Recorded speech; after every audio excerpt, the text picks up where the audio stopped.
అన్నీ అయిపోయినాయి.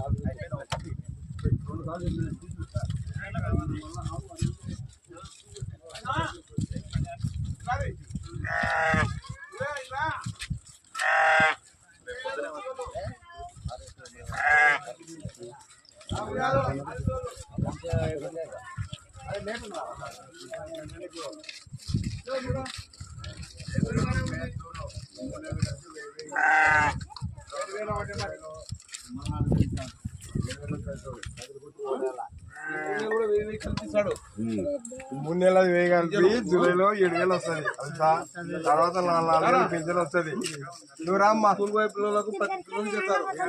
ఎంతమంది పిల్లలు ఉంటే అంతమంది. మళ్ళా నీకు సపరేట్ 1500 వస్తుంది. మీ పిల్లలకి ఇద్దరుంటే 30,000 వస్తుంది. సపరేట్ నీకు నెల